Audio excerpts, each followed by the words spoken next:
Taubatnya Nabi Adam yang doanya itu diabadikan dalam Al-Quran. Rabbana zolamna anfusana wa illam taghfir lana wa tarhamna lanakunanna minal khasirin. Duhai Tuhan kami telah berlaku zalim pada diri kami sendiri. Andaikan Engkau tidak mengampuni kami dan mencurahkan rahmat kepada kami, pastilah kami termasuk kelompok orang yang merugi.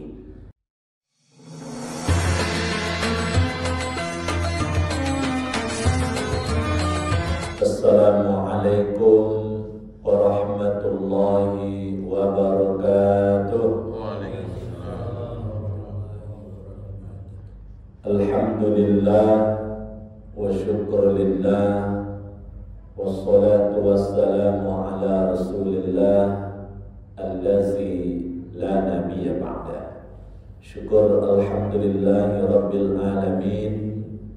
Kemudian salawat dan salam kepada Rasulullah sallallahu alaihi wasallam. Allahumma salli wa sallim wa barik ala sayyidina Muhammad wa ala ali sayyidina Muhammad.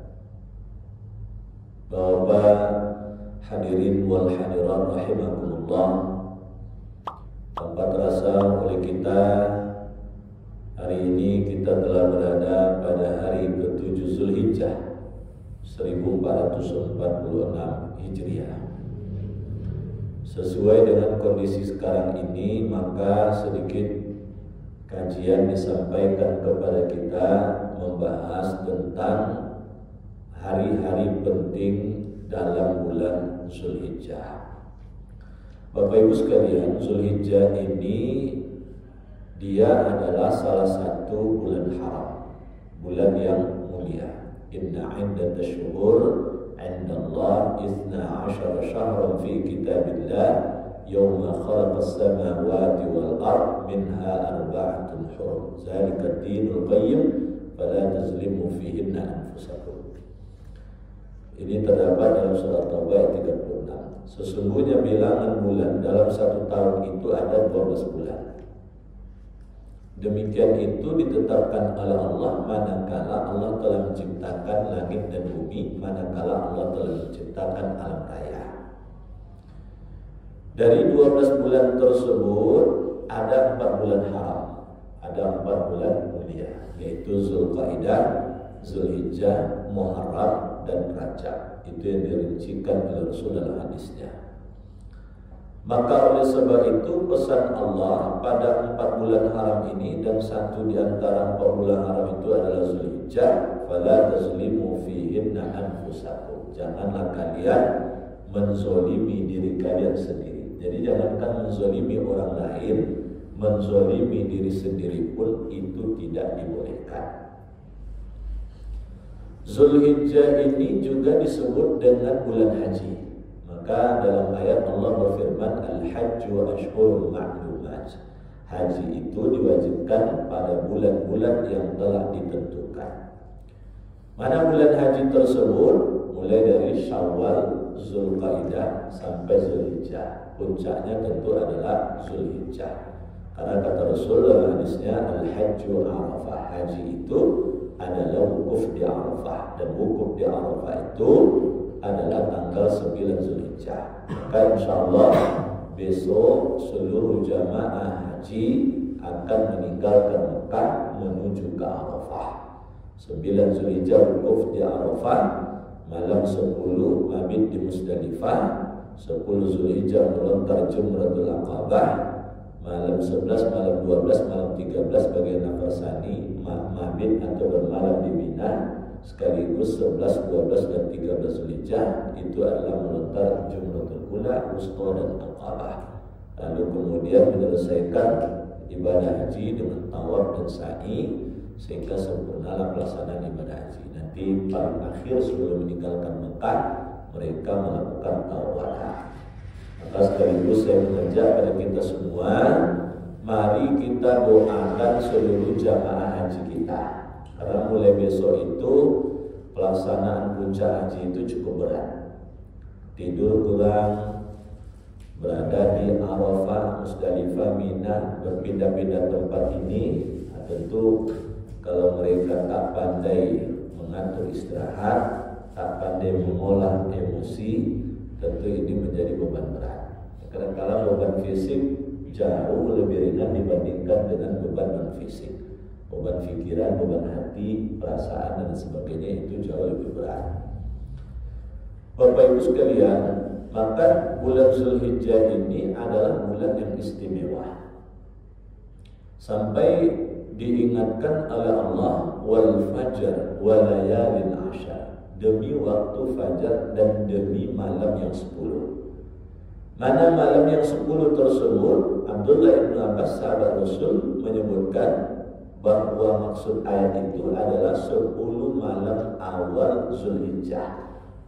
Jadi inilah kesempatan bagi kita menghidupkan malam-malam 10 awal Zulhijjah dengan qiyamul lail, bermohon keampunan dari Allah, bermunajat dan berdoa apa yang menjadi kebutuhan kita.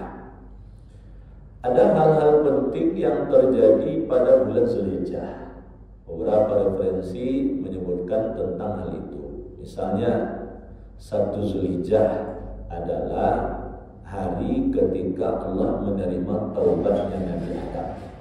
Jadi kita tahu bahwa Nabi Adam dan Siti Hawa dikeluarkan dari surga karena melanggar larangan Allah. Dilarang mendekati syajaratul khuldi, pohon khuldi, tapi keduanya justru memakan buah khuldi, maka dikeluarkan dari surga. Nah, ketika menyadari dirinya telah berdosa, maka Nabi Adam dan Siti Hawa itu menunjukkan keseriusan taubatnya. Ada yang sampai menyebutkan bahwa serius taubat Nabi Adam itu sampai dia menjalankan puasa 30 hari 30 malam.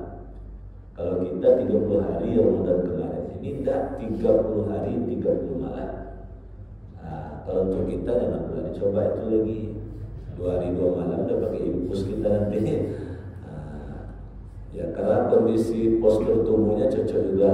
Tapi walaupun begitu ini kan luar biasa berat ini. Berat 30 hari 30 malam tersebut. Nah, Bapak Ibu sekalian, maka taubatnya Nabi Adam yang doanya itu diabadikan dalam Al-Quran. Rabbana zolamna anfusana wa illam taghfir lana wa tarhamna lanakunanna minal khasirin. Duhai Tuhan kami telah berlaku zalim pada diri kami sendiri. Andaikan Engkau tidak mengampuni kami dan mencurahkan rahmat kepada kami, pastilah kami termasuk kelompok orang yang merugi. Maka 1 Zulhijjah diterimalah taubatnya Nabi Adam tersebut. 2 Zulhijjah adalah tanggal di mana Nabi Yunus itu diselamatkan dari perut ikan. Jadi kalau Allah tidak mengeluarkan Nabi Yunus dari perut ikan, maka akan terkuburlah dia dalam 3 kegelapan. Pertama, kegelapan lautan. Kedua, kegelapan malam. Ketiga, kegelapan perut ikan. Maka Nabi Yunus itu dia zikir taubatnya, la ilaha illa anta subhanaka inni kuntu minadz zalimin.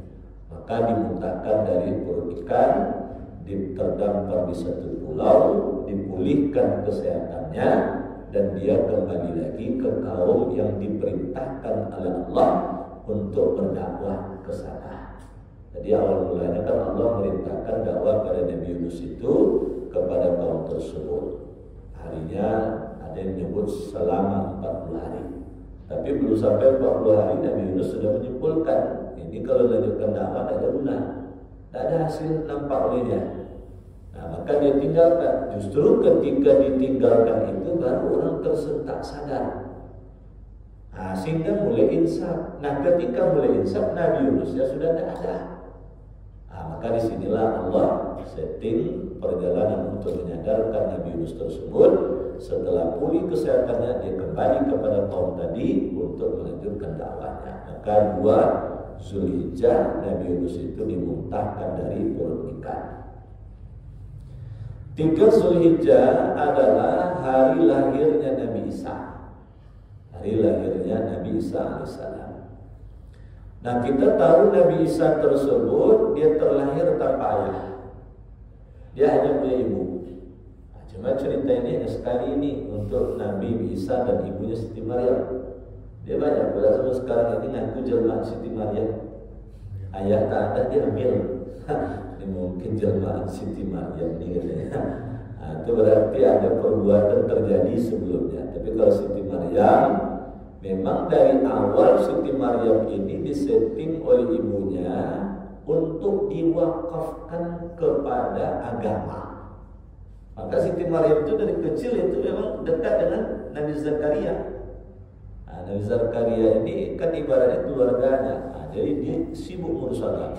Maka seluruh akal sehat manusia berkesimpulan tidak mungkin sekaliber Siti Maryam berzina. Karena tidak ada celah-celah yang nampak, gejala-gejala pun tak ada. Tapi dia hamil. Nah, maka orang tak suka kepada agama Allah tetap kemudian mendiskreditkan Siti Maryam tersebut. Sampai lahirlah Nabi Isa. Kemampuan Nabi Isa ketika bayi berbicara, itulah yang kemudian membersihkan nama baik ibunya. Nah, jadi Siti Maryam itu ketika dituduh itu, ya dia tidak menjawab, dia berpuasa. Puasanya apa? Tidak berbicara.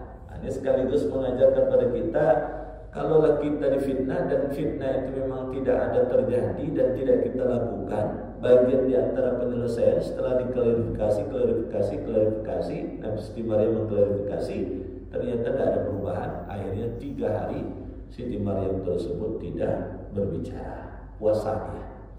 Nah, Bapak Ibu hadirin wal hadirat rahimakumullah, 4 Zulhijjah adalah hari dikabulkannya doa Nabi Zakaria. Nabi Zakaria itu tak pernah berputus asa dengan rahmat Allah. Problem yang dihadapi olehnya adalah tidak mendapatkan keturunan. Sehingga doa Nabi Zakaria itu dikabulkan oleh Allah setelah Nabi Zakaria berusia 120 tahun. Jadi kalau sudah 120 tahun laki-laki, itu bisa juga kemudian bibitnya melahirkan anak. Nah, itu kan luar biasa itu. Jalan-jalan ngerentek lu, entah lebih sejalan tanda sampai 20 tahun. Jadi, nah, kita sudah bayangkan kita saja seumur segini sudah banyak keluhannya. Nah, apalagi 120 tahun. Seperti apa kondisinya itu? Nah, istri Nabi Zakaria pun sudah tua. Jadi cerita ini kan berulang dari cerita Nabi Ibrahim dan istrinya Siti Sarah. Siti Sarah itu dia dikaruniai anak, lahirlah Nabi Ishak itu ketika dia berusia 85 tahun. Nabi Ibrahimnya 100 tahun. Nah, bayangkan itu sekalian. Maka nenek-nenek ambil melahirkan anak. Kalau sempat kemudian ada orang tak tahu gendong-gendong bayi, ini cucuku berapa bu? Enggak, ini anak nih, kaget orang itu. Nah, jadi Bapak Ibu sekalian, maka Nabi Zakaria doanya dijabah oleh Allah Subhanahu Wa Taala. Lalu kemudian 5 Zulhijjah itu adalah hari kelahiran Nabi Musa alaihissalam, yang kita mengenal dia adalah seorang pemberani. Masa kelahirannya itu berlaku hukum siapa saja bayi yang lahir laki-laki, dia selang-seling itu dibuat oleh Fir'aun itu, karena dia dalam mimpi itu airnya kalau dibunuh setiap laki-laki yang lahir tentu dia tidak punya pasukan, dia butuh pasukan tangguh. Jadi Fir'aun ini dia sengaja melihat anak-anak muda yang kokar badannya, itu makanya pasukannya itu tangguh, lalu kemudian diambil, lalu dilatih berkelahi, dikebiri. Nah, sehingga tak ada pikiran nak kawin itu tak ada, pokoknya berperang saja. Nah, maka untuk kelanjutan pasukan tentu tidak mungkin dibunuh setiap bayi yang lahir. Jadi tahun itu dibuatlah kebijakan oleh Fir'aun selang-seling. Misalnya hari ini siapa saja bayi laki-laki yang lahir dibunuh, besok tidak dibunuh, hari berikutnya dibunuh. Nah, jadi pas hari ketika itu berlaku di bulu bayi laki-laki, itulah lahirnya Nabi Musa alaihissalam. Nah, tetapi kemudian terselamatkan karena dihanyutkan ke sungai, lalu ditemukan oleh Siti Asiyah, istrinya Fir'aun, dibawa pulang ke rumah. Fir'aun ingin memberlakukan untuk membunuh bayi, tapi istrinya melarang. Atau hebatnya kemampuan seorang wanita. Ini bukan sekadar setting dari Allah, tapi begitulah wanita. Kalau merengek perempuan, itu dah dulu aja laki-laki itu. Apalagi suami istri yang sudah sakinah, nangis istrinya, itu tidak ada lagi itu. Jadi Bapak Ibu sekalian, maka hari-hari ini adalah di bulan Zulhijjah ini hari-hari penting. Nabi Ibrahim alaihissalam itu menyelesaikan pembangunan Ka'bah tersebut adalah pada hari ke-7 Zulhijjah. Hari ini. Ibaratnya 7 Zulhijjah adalah hari Nabi Ibrahim merampungkan penyelesaian pembangunan Ka'bah. Setelah dia selesaikan, dia pun termenung. Apa yang membuat dia termenung? Apakah perbuatan saya ini mengundang ridha Allah? Apakah perbuatan saya ini akan bernilai ibadah di sisi Allah? Perasaan-perasaan seperti ini mestinya harus kita miliki. Sudah berbuat baik, sudah beramal soleh, tapi masih merasa ini diterima Allah atau tidak? Ini membawa Allah ridho atau tidak? Ini dipandang ibadah atau tidak? Bernilai pahala atau tidak? Jadi kadang-kadang justru sebagian orang merasa PD-nya itu tinggi. Ini amal saya nih, ini amal saya bisa masuk surga Firdaus nih. GR-nya tinggi. Nabi Ibrahim sudah sebegitu luar biasa. Ka'bah itu dulunya hanya gundukan batu saja. Nabi Ibrahim lah yang mengantarkan putranya Nabi Ismail dengan istrinya ke dekat Ka'bah yang tinggal gundukan batu tersebut pasca terjadi bencana dahsyat pada masa Nabi Nuh. Nah, setelah tumbuh besar ini Nabi Ismail barulah dibangun kembali bangunan Ka'bah, diselesaikan oleh Nabi Ibrahim dengan ketinggian Ka'bah itu 5 meter. Jadi lebarnya itu ada 10,52, ada yang 11 meter lebih. Jadi kalau ibarat dibulatkan, ada yang lebarnya 11 meter, ada yang lebarnya 12 meter. Sampai sekarang tidak bisa dirubah itu. Nah, pernah dicoba untuk diperlebar Ka'bah tersebut. Diperlebar Ka'bah tersebut supaya putaran orang agak lebar.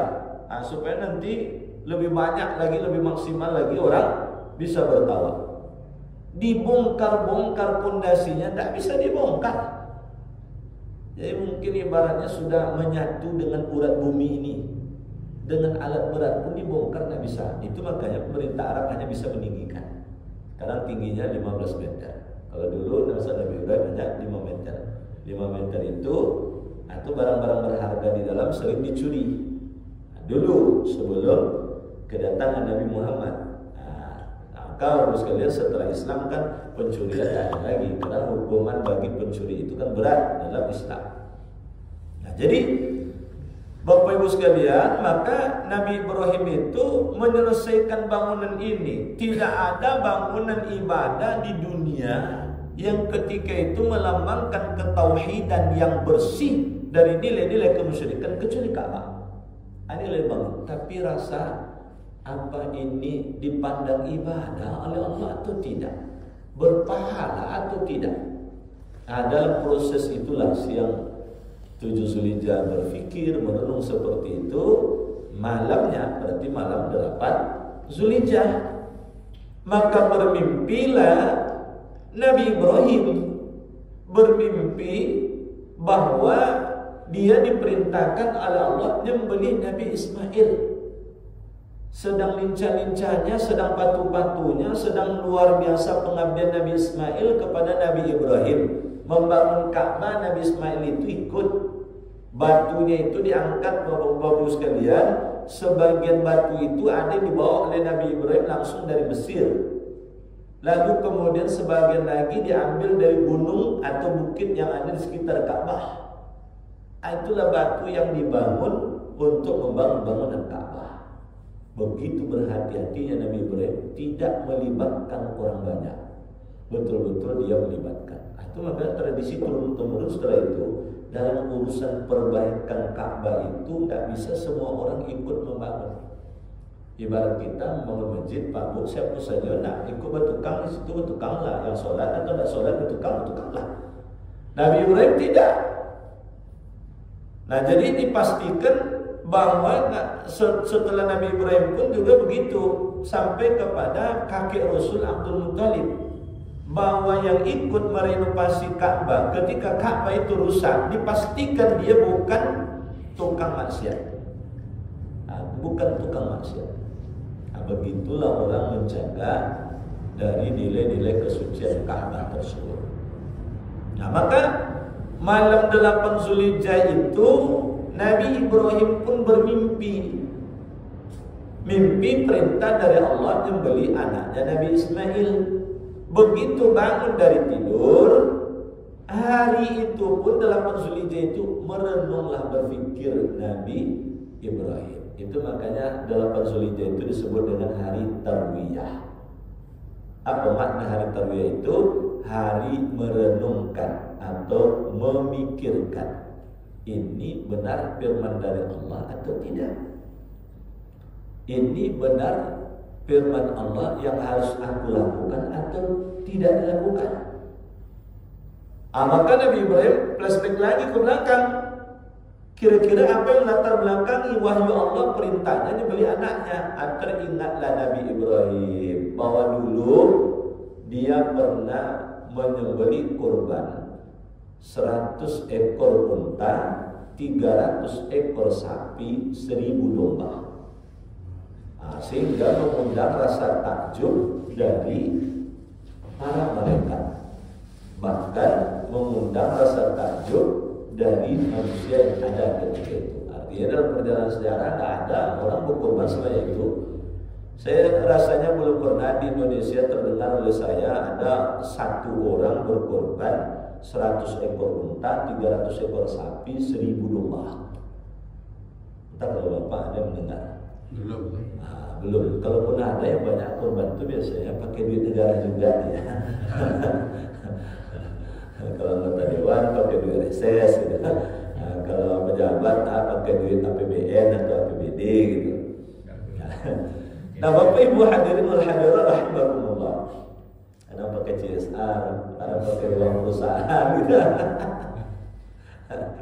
Jadi suatu waktu jamaah bertanya, kan ada satu media, tidak usah saya sebutkan nama media korannya, ngantarkan sapi kurban ke masjid dekat rumah ayah saya. Dia namakan ini kurban, tapi atas nama perusahaan. Pertanyaan dari pengurus, gimana nih Ustaz? Kata saya, pertama, terima, jangan ditolak. Lalu pertanyaan berikutnya, apakah ini dipandang sebagai sembelihan kurban? Tidak, ini sembelihan sedekah. Karena ini adalah uang dari perusahaan. Beban kurban itu kan orang per orangnya. Jadi kalau kita semua ini menyumbang nih, sebetulnya nyumbang misalnya agak 300.000 seorang misalnya, 300.000 kali 8 misalnya, itu kumpul 2.700.000. Kurban kita atas nama kelompok pengajian Musola PLN sektor pembangkit, itu sembelihan sedekah, bukan sembelihan kurban. Tapi kalau kita berdonasi 8 orang misalnya, lalu kemudian kita pilih satu di antara 8 ini yang belum pernah berkorban, lalu kita nyatakan, kami mengatasnamakan atas nama bapak yang korban. Dinyatakanlah korban atas nama seorang tersebut. Maka ini ada pendapat fikihnya mengatakan ini dipandang sembelihan kurban. Walaupun sebagian ulama lain memandang itu adalah sembelihan sedekah. Kenapa dipandang sembelihan sedekah? Karena kita tidak ada hubungan nasab. Dia boleh nyumbang itu kalau ada hubungan nasab katanya. tetapi terlepas dari perbedaan ini ya, kalau semangatnya adalah semangat kurban, kita tetap dorong. Kan ada itu kurban atas nama kelas 12 katanya. Karena ini tamat nih katanya. Nah, kami meninggalkan kurban. Kan anak-anak kita sekolah kan begitu, ada nabung-nabung nyumbang sesama mereka. Nah, kelas atas nama kelas 12A misalnya, 2.800.000 misalnya. Nah, dia letakkan kurban. Itu semangat kurbannya boleh, tetapi dia dipandang sebagai sembelihan sedekah. Karena mereka pertama tidak ada nama satu orang muncul. Yang kedua, oleh sebagian ulama dikatakan tidak ada hubungan darah, tidak ada hubungan nasab. Hubungan nasib mungkin ada, tapi hubungan nasab tak ada. Nasibnya apa? Sama-sama sedang belajar. Sama dengan kita kan hubungan nasib ini. Hubungan nasib sehingga nasab kita belum ada. Nisab beda-beda. Bapak Ibu hadirin wal hadirat rahimakumullah. Nah, maka oleh sebab itu 8 Zulhijjah itu Nabi Ibrahim itu berpikir, oh inilah mungkin satu di antara rahasia Allah ingin uji saya sedang cinta-cintanya kepada anak saya lebih besar cinta kepada anak atau kepada Allah. Nabi Ibrahim buktikan cinta pada Allah lebih besar. Nah, walaupun wahyu, hebatnya Nabi Ibrahim diajak diskusi Nabi Ismail. Maka dalam Al-Quran itu bahasanya itu adalah ya bunayya, wahai anakku yang aku sayangi. Kalau bahasanya begitu tuh Bapak. Tidak ada lagi panggilan yang dalam bahasa Arab yang lebih lembut, lebih tinggi nilai sayangnya kecuali orang tua pada anaknya kecuali dengan kalimat ya bunayya. Kalau ibaratnya sama kita menyebut duhai buah hati ayah dan bunda. Tadi malam ayah bermimpi. Mimpi perintah dari Allah menyembelih engkau. Nah, walaupun ini adalah wahyu dari Allah, bagaimana pandangan engkau duhai buah hati ayah?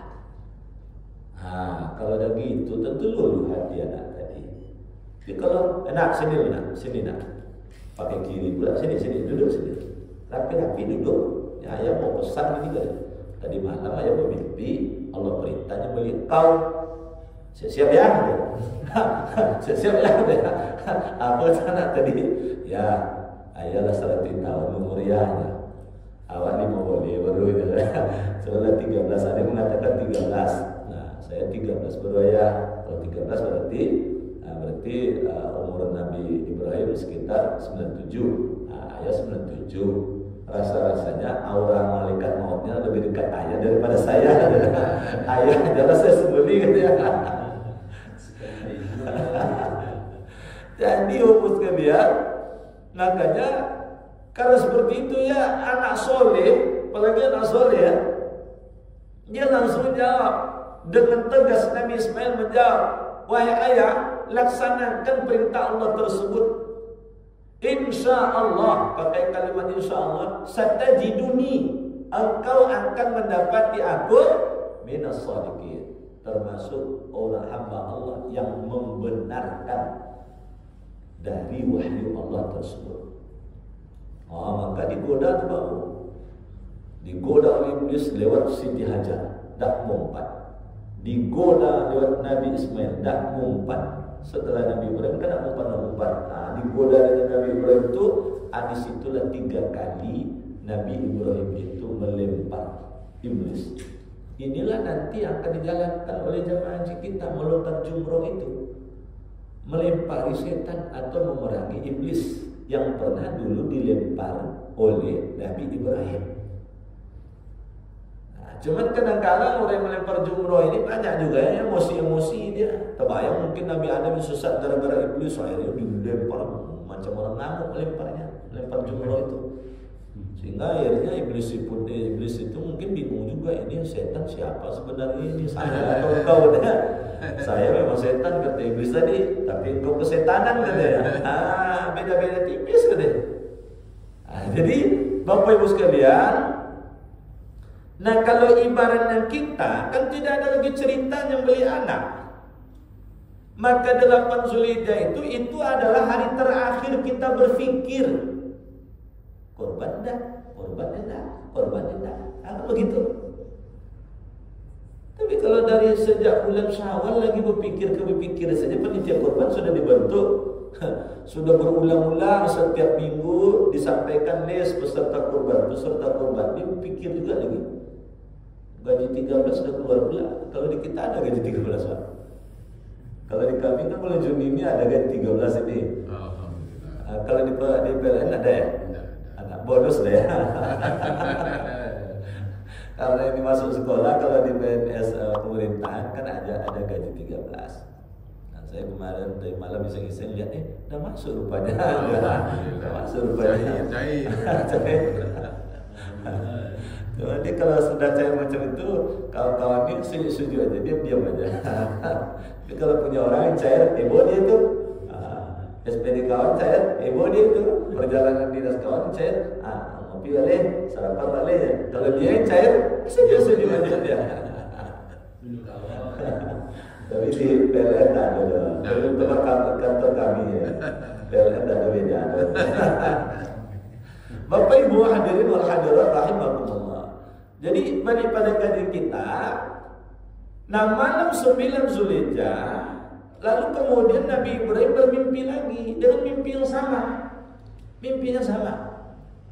Perintah dari Allah untuk nyembelih anaknya. Nah, karena sudah disepakati hasil pemikiran tersebut, sehingga akhirnya 9 Zulhijjah itu disebut hari Arafah. Apa makna Arafah? Arafah itu maknanya paham, mengerti. Sehingga seakan Nabi Ibrahim, Nabi Ismail dan Siti Hajar sudah paham, sudah mengerti. Ini harus dilaksanakan karena sudah 2 kali mimpi. Tinggal pengaturan jadwal. Jadi kalau dibawakan ke kita 9 Zulhijjah itu mestinya sudah paham, sudah mengerti kemana nak daftar kurban. Gitu. Maka 9 Zulhijjah itu adalah puncak dari pemahaman. Mengerti tentang diri. Siapa diri kita? Untuk apa kita di dunia ini? Tujuan kita mau kemana? Kan begitu sekalian. Maka saudara-saudara kita yang ada di Arafah tanggal 9 Zulhijjah itu, disitulah mereka berkontemplasi, merenungkan dirinya, perjalanan hidup yang telah dilalui oleh mereka, sehingga akhirnya melahirkan seorang yang arif. Kan sama asal katanya itu Arafah dengan kata arif, berasal dari satu kata yang terdiri dari 3 huruf, ain, ro, dan fa. Dari kata ini Arafah terbentuklah kata Arafah, terbentuklah kata arif, terbentuklah kata ma'ruf, amar ma'ruf. Jadi Bapak Ibu sekalian, kalau orang sudah arif, tentu dia mengerti tentang dirinya, hakikat penciptaan dan penempatannya di dunia. Nah, maka puncak kearifan tersebut tertuanglah dalam bentuk ibadah. Nah, sehingga Bapak sekalian, 9 Zulhijjah itu, 8 dan 9 Zulhijjah itu kita yang tidak berhaji dianjurkan untuk berpuasa. 8 Zulhijjah disebut dengan puasa hari Tarwiyah. Jadi niatkan besok kalau yang ingin puasa hari Tarwiyah. Nah, 9 Zulhijjah disebut dengan puasa hari Arafah. Jadi yang kalau sekarang insya Allah jamaah ada yang bingung, karena 9 Zulhijjah di Arab dengan 9 Zulhijjah di kita sama. Jadi bingung itu, kita 9 Zulhijjah di sana sudah raya 10 Zulhijjah. Artinya kadang-kadang apa niat puasanya Ustaz? Puasa Arafah, orang tidak ada hukum di Arafah lagi, orang sudah Idul Adha. Jadi Bapak sekalian, insya Allah tahun ini tidak ada yang berbeda kecuali yang tak mau sama. Itu bayar Bapak. Ya ada juga yang tak mau sama baru. Kalau jalan ke Padang daerah Kelumbuk, kalau ada yang kampung ini di Padang jalan ke arah Kelumbuk, tetap berbeda dari yang lain. Karena tarikatnya mungkin seperti itu.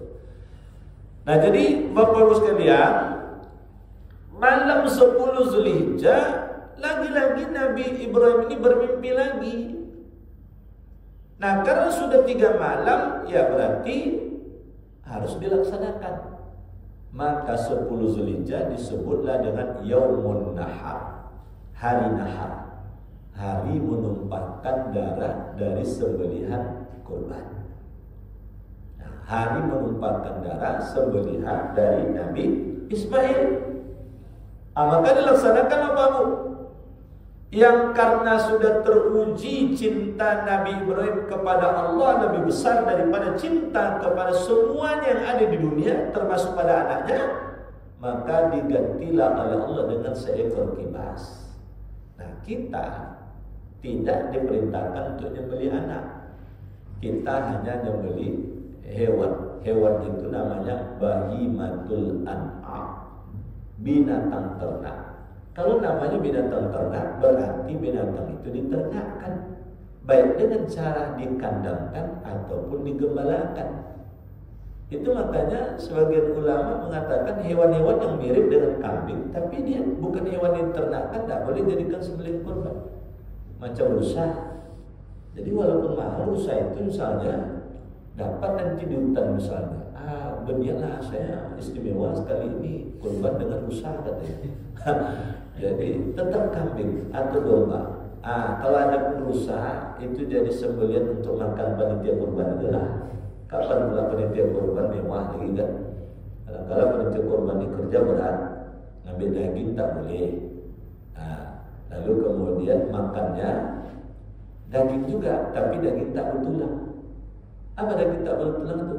Gulai Cimodak. Kan tak bertulang daging itu. Gulai nangka. Gimana tenaga itu panitia kurban buatnya.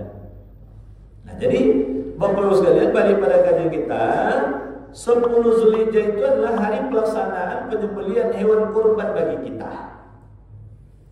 Nah, dalam hadis dikatakan oleh Rasul, tidak ada amalan yang lebih utama bagi anak cucu Adam pada Yaumun Nahar tersebut, tanggal 10 Zulhijjah itu, kecuali iraqatid dam, min iraqatid dam, kecuali adalah memutuskan leher dari hewan sembelihan kurban agar tertumpah darahnya.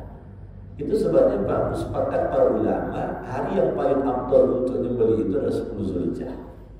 10 Zulhijjah hari yang paling afdal. Ketika ada sebab yang kemudian menyebabkan sulit atau tak bisa melaksanakan 10 Zulhijjah, dibolehkan, bahasanya Pak Bu, dibolehkan untuk ditunda ke 11 Zulhijjah, 12 atau 13 Zulhijjah. Hari itu namanya hari tasyrik.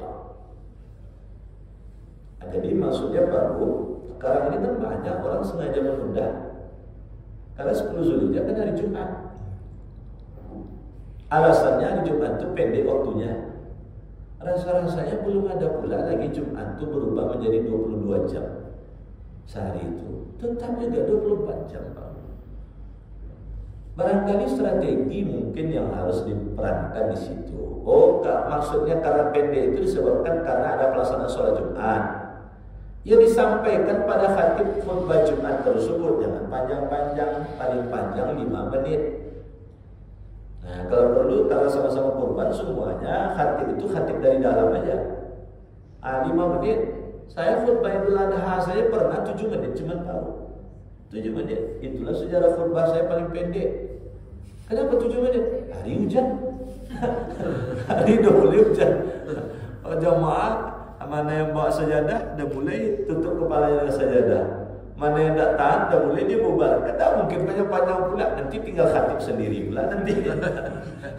Akhirnya rukun-rukun disampaikan, bacakan ayatnya, bacakan hadisnya, pahami sedikit dalam satu alinea, lalu kemudian tutup, lalu tegak lagi, langsung tutup dengan doa. 7 menit. Ya, tak tahu lah apakah amplopnya dikurang isi. Itu Ustaz, ini kalau 7 menit terpaksa kami kurangi gitu. Tapi tidak pula ada disampaikan begitu. Saya minta maaf Pak, saya tidak bisa lama-lama karena jamaah sudah mulai buyar. Nah, karena khutbah itu pada dasarnya kita tidak boleh beranjak dari tempat duduk kita. Kalau sudah mulai beranjak, berarti sama seperti kita sholat sudah melanggar dari yang menyebabkan batalnya sholat tersebut. Nah, jadi kalau sudah kesana kemari jamaah itu, ya tutup saja khutbahnya lagi. Nah, makanya saya selalu ketika membimbing ustaz-ustaz yang akan berkhutbah, saya sampaikan, kalau jamaah itu udah banyak ngangguk-ngangguk, itu saya ngangguk dia, ngangguk itu lain ngangguknya, dia ngangguk paham dengan ngangguk tertidur lain itu saya. Ngangguk tertidur dia, jangan panjang-panjang pula. Sangkanya ngangguk paham, makin menjadi jadi khutbahnya. Khutbah Jumat sampai 30 menit, 45 menit, kan luar biasa itu. Nah, itu bedanya orang Jepang dengan Indonesia, katanya. Kalau orang Jepang mendengarkan khutbah kebelalak matanya. Kalau orang Indonesia mendengarkan khutbah asik tidurnya. Maka kalau ada orang yang susah tidur, tidak perlu minum obat tidur. Datang saja hari Jumat ke masjid lebih awal, insya Allah cepat tidurnya. Bapak Ibu sekalian, jadi daripada kaji kita, maka oleh sebab itu kalau tidak ada alasan kuat untuk menunda dari hari Jumat tanggal 10 Zulhijjah nanti penyembelihan korban, jangan ditunda. Karena hadisnya jelas, yang paling utama tanggal 10 Zulhijjah itu adalah menyembelih hewan korban. Nah, kecuali karena kondisi dan keadaan. Misal begini, kita berkorban di kantor, di masjid mushola kita kan semua kita kan ikut korban juga, menyelenggarakan korban juga. Nah, sehingga akhirnya 10 Zulhijjah itu kan kita fokus di lingkungan kita. Lalu kemudian yang di kantor tentu hari berikutnya, hari tasyrik, atau boleh. Atau Bapak Ibu banyak tempat korbannya. 10 Zulhijjah korban di tempat tinggal, 11 Zulhijjah korban di kebun sawitnya. 12 Zulhijjah korban pula dekat rumah kontrakannya. Jadi mana ada rezeki Pak Bu, situ ikut korban kita. Kalau banyak tempat rezekinya, supaya orang berbahagia pula karena kita bisa berbagi dengan sesama. Nah, inilah bos sekalian sedikit tausiah mengingatkan kita tentang hari-hari penting pada bulan Zulhijjah ini agar jangan sampai terlewatkan oleh kita. Mana-mana yang ada dalam hari-hari tersebut kita ambil pelajaran untuk kita jadikan panduan dan pedoman. Sebelum saya tutup, ada pertanyaan Pak Bu? Ya. Waalaikumsalam. Seandainya ceramah Ustaz di Selasa kemarin, mungkin di tempat saya pastikan bukan dari Jumat. Tapi karena hari ini, ya nggak mungkin kita lakukan dari kita rapat dari malam kan. Itu yang pertama. Yang kedua lagi masalah pelaksanaan kurban. Pelaksanaan kurban itu kan ada di kita. Pekerjaannya itu dari masing-masing kurban menyediakan. Tapi ada yang di tenaga profesionalnya diambil dari rumah potong dan dibayar. Yang menjadi pertanyaan saya, apakah yang dibayar itu kan dibayar pakai uang operasional, dia berhak juga kita berikan daging. Itu yang pertama. Yang kedua itu puasa 9 Zulhijjah itu kita pernah mendengar Ustaz, kalau kita melaksanakan puasa pada hari itu diampuni dosa setahun dan setahun ke depan. Itu dosa yang bagaimana? Itu mungkin dua itu aja. Mungkin teman-teman yang mau bertanya juga. Terima kasih Ustaz. Assalamualaikum warahmatullahi wabarakatuh. Assalamualaikum warahmatullahi wabarakatuh. Tidak boleh ada upah terkait dengan penyembelihan hewan kurban karena itu adalah ibadah. Itu sebagai statement umumnya. Tetapi kalau dalam hal ternyata tidak ada yang ahli dalam urusan mengurus daging kurban. Karena kan yang paling sulit itu kan mengurus perutnya itu. Salah-salah pecah nanti dagingnya tak lezat, pahit, tak manis kata orang. Maka kita carilah orang yang akan bisa menyelesaikan itu.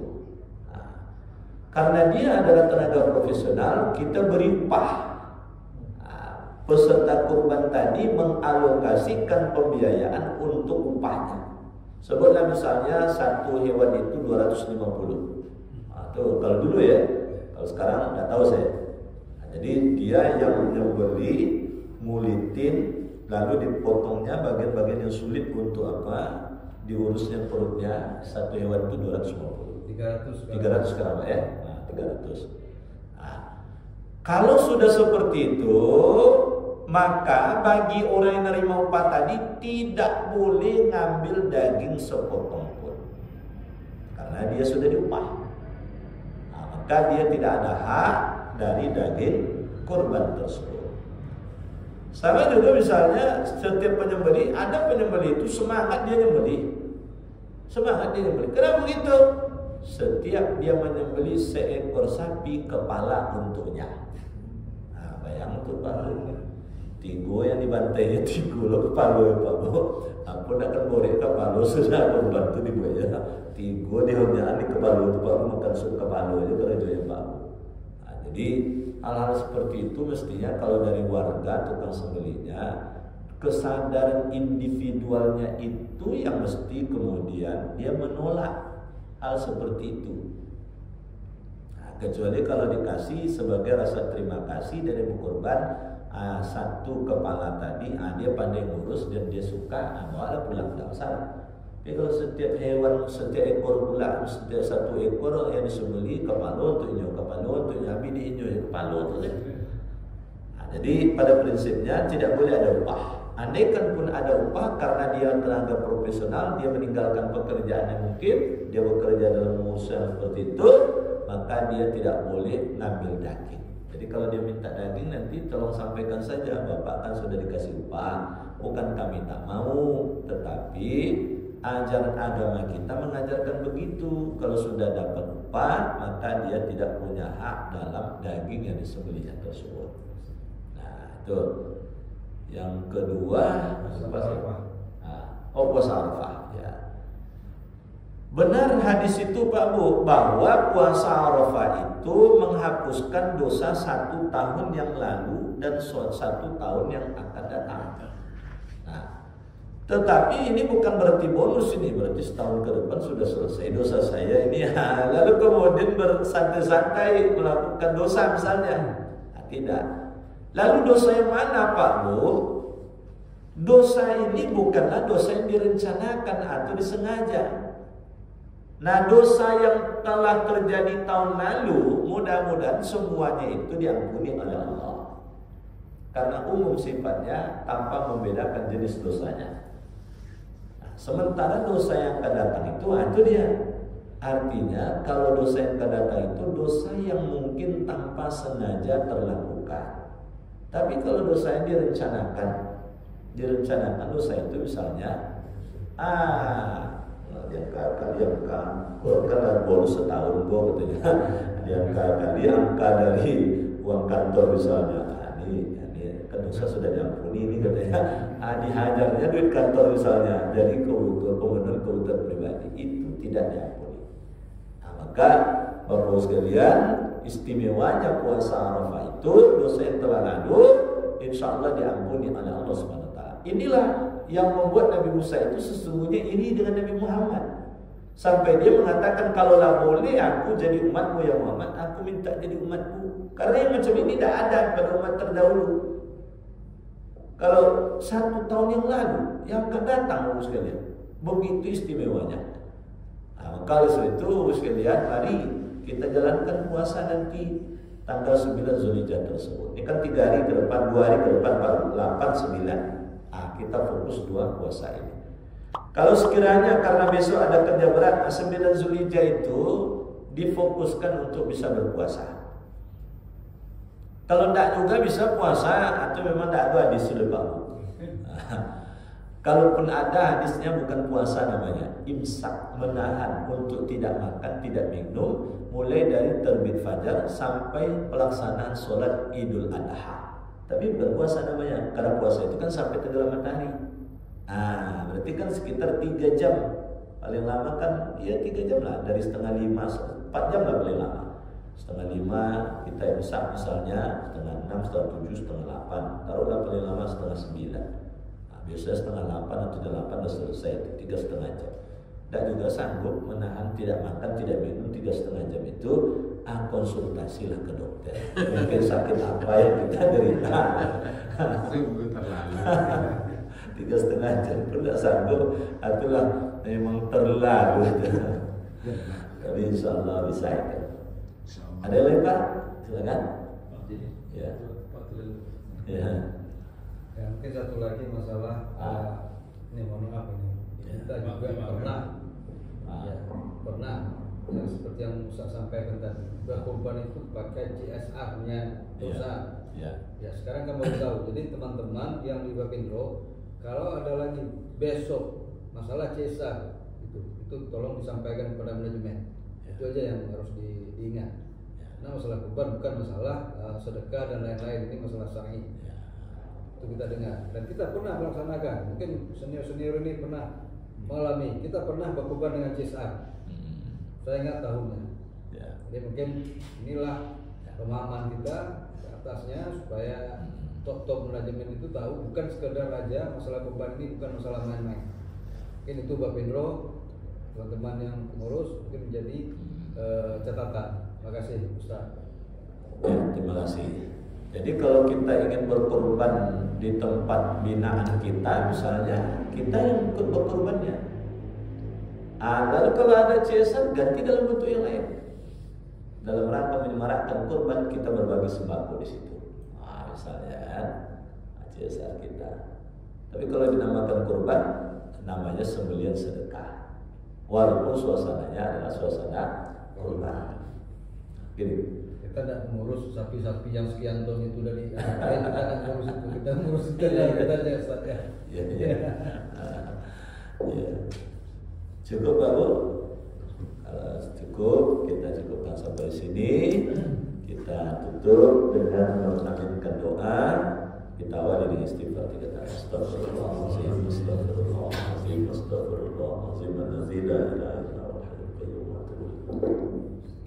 أعوذ بالله من الشيطان الرجيم بسم الله الرحمن الرحيم الحمد لله رب العالمين الصلاة والسلام على أشرف الأنبياء والمرسلين وعلى آله وأصحابه أجمعين اللهم اغفر لنا ذنوبنا ولوالدينا وارحمهم كما ربونا صغارا ولجميع المؤمنين والمؤمنات والمسلمين والمسلمات الأحياء منهم والأموات إنك سميع قريب مجيب دعوة وقاضي الحاجة اللهم انزل البركة على هذه الجماعة إن كان في السماء فانزله وإن كان في الأرض فاخرجه وإن كان في الماء والبحر فاطلعه وإن كان معسرا فسره وإن كان حراما فطهره وإن كان قليلا فاقتره وإن كان بعيدا فقربه آمين يا مجيب السائلين ربنا ظلمنا أنفسنا وإن لم تغفر لنا وترحمنا لنكونن من الخاسرين لا إله إلا أنت سبحانك إنا كنا من الظالمين ربنا آتنا في الدنيا حسنة وفي الآخرة حسنة وقنا عذاب النار وادخلنا الجنة مع الأبرار يا عزيز يا غفار يا رب العالمين سبحان ربك رب العزة عما يصفون وسلام على المرسلين والحمد لله رب العالمين تقبل الله منكم منا منكم تقبل يا كريم السلام عليكم ورحمة الله وبركاته